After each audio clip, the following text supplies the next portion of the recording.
Hello दोस्तों, स्वागत है आपका आपके अपने चैनल मार्केट सपोर्ट में। दोस्तों, आज की इस वीडियो में हम बात करने वाले हैं जियो फाइनेंशियल सर्विसेज के शेयर के बारे में। अगर आप देखोगे तो रिसेंटली मार्केट में जिस तरीके की आपको एक भारी भरकम गिरावट देखने को मिली है, अब फिर उस गिरावट के बाद अगर आप देखो तो चाहे वो शेयर कोई भी हो, चाहे वो जियो हो या फिर दूसरा कोई हो, सभी में हालचाल जो है बिगड़ते हुए ही देखने को मिले, खराब ही होते हुए नजर आए हैं। अब इस स्थिति में अगर देखा जाए तो फिलहाल के समय पर हम क्या करके चलें, ये एक बहुत बड़ा सवाल अपने आप पे जो है बना हुआ है। ये तो आप देख ही रहे हैं, क्योंकि आज गिरावट जिस तरीके की जैसे कल हुई थी तेजी, तो उम्मीद यहाँ पर बन गई थी। ऐसा लग रहा था कि चीजें जो है नॉर्मल होंगी, चीजें जो है सही होती हुई दिखाई देंगी। लेकिन एक बार फिर से आज की गिरावट ने माहौल को बिगाड़ा है। आज की इस वीडियो में हम जियो के लिए कुछ इंपॉर्टेंट चीजें डिस्कस करेंगे, लेकिन साथ में दो और स्टॉक्स भी आज की इस वीडियो में हम डिस्कस करने वाले हैं। सबसे पहले मैंने आपके सामने रख दिया है जियो फाइनेंशियल सर्विसेज का फ्रंट पेज। एंड अगर आप यहाँ पर देखोगे तो आपको क्या दिखाई दे रहा है कि 321 रुपये 25 पैसे पर ये काउंटर जो है आपको आज क्लोज होता हुआ देखने को मिला। तो ये भी आप देख लीजिए कि गिरावट तो अच्छी खासी आपको जो है देखने को मिली है, एक भारी भरकम देखने को मिली है। लेकिन ऐसा नहीं है, बेसिकली मैं ये तो आप जानते ही हो कि ऐसा तो कुछ है नहीं कि सिर्फ और सिर्फ यहीं पर आपको गिरावट देखने को मिली। मोस्ट ऑफ द शेयर्स अगर आप आज देखोगे तो ज़्यादातर हालचाल जो है ऐसे ही आपको नजर आए हैं। सभी शेयर्स के हालात खराब होते हुए देखने को मिले।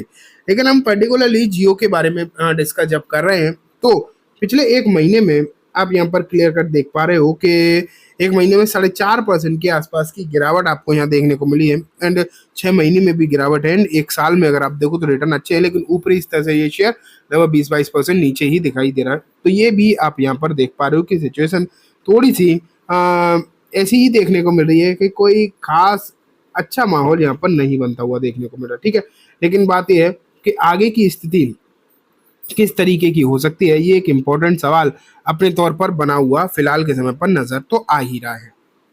अब इसके मतलब चलते अगर हम कुछ खबरों को भी ऐड कर दें तो देखो, इंश्योरेंस जो इनका बिजनेस था, अगर जियो के लिए देखा जाए फिलहाल के समय पर जियो का जो इंश्योरेंस बिजनेस की यहाँ पर जो बात हो रही थी, अब ना उस बिजनेस में ये कंपनी जो है अपने आप को एस्टेब्लिश करती हुई देखने को मिलेगी और स्टार्ट करती हुई दिखाई देगी।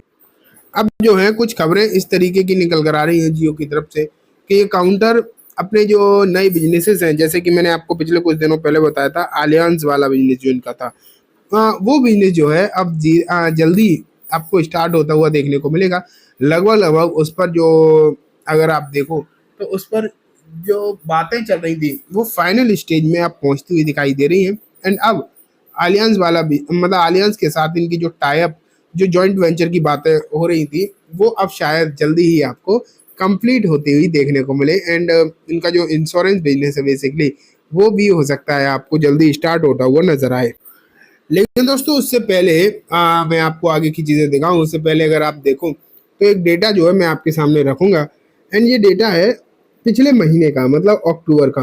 अक्टूबर का अगर डेटा देखा जाए तो यहाँ पर क्या दिखाई दे रहा है कि कुछ खरीदारी एंड कुछ बिकवाली आपको बेसिकली यहाँ पर दिखाई देगी।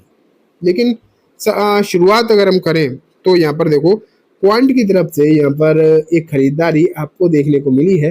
एंड इस खरीदारी के बाद अगर हम देखें क्वांट का अगला फंड यहाँ पर देखा जाए तो उसकी तरफ से भी अगर देखो तो यहाँ पर आपको खरीदारी ही देखने को मिल रही है। फिर यूटीआई का एक फंड आपको यहाँ पर देखने को मिल रहा है। एंड यहाँ भी यूटीआई की तरफ से भी खरीदारी ही देखने को पर्टिकुलरली मिलती जा रही है।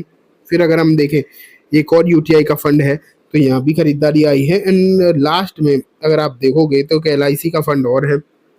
एंड इस एलआईसी के फंड की तरफ से भी अगर आप यहाँ पर देखो तो खरीदारी ही नजर आ रही है। तो बेसिकली फिलहाल का जो डेटा दिखाई दे रहा है वो तो आपसे क्लियर कट यही कह रहा है कि अभी कुछ पर्टिकुलर म्यूचुअल फंड ऐसे हैं, और ऐसा नहीं है कि सभी के सभी एक ही मतलब एएमसी की तरफ से हो, ऐसी बात भी नहीं है। अलग अलग अलग एएमसीज के म्यूचुअल फंड अगर आप देखोगे, फंड की तरफ से देखोगे तो इसमें खरीदारी आती हुई दिखाई दे रही है। हालांकि ये बात सच है कि अभी बहुत ही स्टार्टिंग का डेटा है, मतलब अभी हुआ क्या है कि कुछ ही समय हुआ है, महीना खत्म हुए, तो अभी ये डेटा जो है वो पूरा नहीं आया है। लेकिन जितना भी डेटा निकल कर आ गया है, इसमें आप ये तो देख पा रहे हैं कि अभी कोई बिकवाली के आंकड़े दिखाई नहीं दे रहे हैं। तो एक पॉजिटिविटी, एक पॉजिटिव सेंटिमेंट भी कहे जा सकते हैं जो कि इस काउंटर में आपको अभी दिखाई दे रहे हैं। तो उम्मीदें तो यही है कि आने वाले जो दिन हो सकते हैं उसमें हो सकता है आपको और तेजी का माहौल जो है देखने को मिले, या फिर मैं तेजी कहूँ ना कहूँ, क्योंकि तेजी तो आज के समय पर मार्केट पर सबसे ज़्यादा डिपेंड करता है। ठीक है, आज तेजी तो आज के समय पर मार्केट पर ही डिपेंड करेगा, लेकिन ये ज़रूर है कि हो सकता है यहाँ पर और खरीदारी का डेटा आपको सामने निकल कर आए। खरीदारी बेसिकली यहाँ पर और ज़्यादा होती हुई दिखाई दे, इस बात के पूरे पूरे चांसेस आप मान के चलिए दिखाई दे रहे हैं। और अभी तो और एएमसीज के डेटा आने वाले हैं इस पर्टिकुलर काउंटर पर, और जब और एएमसीज के डेटा निकल कर आएंगे तब एग्जैक्ट सिचुएशन भी मालूम पड़ेगी। तो जियो में अपॉर्चुनिटीज हैं, इस बात की जो मतलब संभावना है वो खाली ऐसा नहीं है कि हम ही कह रहे हो या फिर मुझे ही लग रहा हो, ये बात नहीं। ज़्यादातर लोगों को लग रहा है कि जियो में अपॉर्चुनिटी है, लेकिन कितनी बड़ी अपॉर्चुनिटी है या फिर ये सिर्फ लग रहा है, एग्जैक्ट क्या होगा ये तो हमें आने वाले समय में ही समझ में आएगा, जब चीज़ें सामने निकल कर आएंगी और एग्जैक्ट सिचुएशन सामने आएगी। ठीक है, लेकिन अभी तक जो जियो में चीज़ें हैं वो मैं आपको रेगुलरली बता ही रहा हूँ। अब हम आगे बढ़ते हैं एंड मैं आपको नेक्स्ट स्टॉक की तरफ लेकर चलता हूँ। ये देखो नेक्स्ट जो शेयर है आपके सामने मैंने रख दिया है एंड इसका नाम है एनएमडीसी। अगर आप एनएमडीसी को देखोगे तो 1 सेकेंड, आज इसमें भी गिरावट है, लगभग 1% के आसपास की गिरावट तो आपको यहाँ भी बेसिकली देखने को मिली है। ठीक है, लेकिन इसमें जो खबरें हैं वो किस तरीके की दिखाई दे रही हैं अगर मैं आपको बताऊं तो बेसिकली ये पर्टिकुलर काउंटर आपको देने वाला है आने वाले दिनों में बोनस। ये देखो 16 साल में ये शेयर है तो पहली बार आपको बोनस देता हुआ नजर आएगा। एंड ये बोनस कितना रहेगा, इसकी डेट क्या होगी एग्जैक्टली ये तो अभी किसी को नहीं पता, ये तो आपको जल्दी समझ में आ जाएगा। लेकिन इतना ज़रूर है जो कि आप यहाँ पर देख रहे हैं कि कंपनी ने बोनस अनाउंस कर दिया है।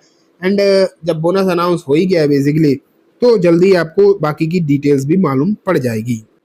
एंड अब लास्ट में आता है एक डिविडेंड वाला शेयर एंड उसका नाम है दोस्तों एक्जो नोबेल। एक्जो नोबेल ने आज ही डिविडेंड अनाउंस किया है।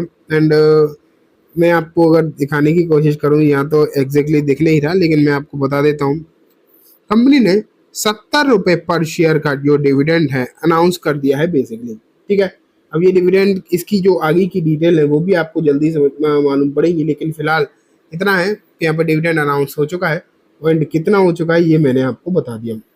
तो चलिए दोस्तों आज की सुनम बस इतना ही। उम्मीद है वीडियो पसंद आई होगी। वीडियो अच्छी लगी हो तो इसे लाइक करना, चैनल को भी जरूर सब्सक्राइब करना, ज्यादा बेल आइकन भी दबाना जिससे कि जब भी मैं को नई वीडियो डालूँ आपके पास नोटिफिकेशन सबसे पहले आ जाए। इन दोस्तों वीडियो सिर्फ और सिर्फ एजुकेशन एंड इन्फॉर्मेशन पर्पज से है, तो इसे किसी भी तरीके की बाइंग से लेकर रिकमेंडेशन के तौर पर बिल्कुल भी ना देखें। Thank you.